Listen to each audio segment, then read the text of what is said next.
Hello friends, Tanya here, and I am doing day number 4 for the Spellbinders 2022 Advent Calendar.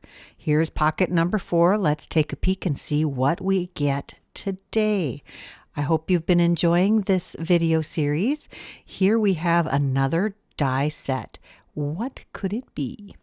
I'm going to get it out of our bag here, and I hope that if you have these dies or this advent calendar, you've been enjoying what you're finding. And if you didn't get it, this is your tip to get it next year, because I'm sure it's going to be beautiful.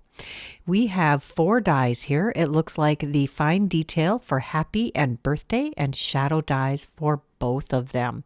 I can't wait to use these. Birthday stuff is perfect, and I love the size of these.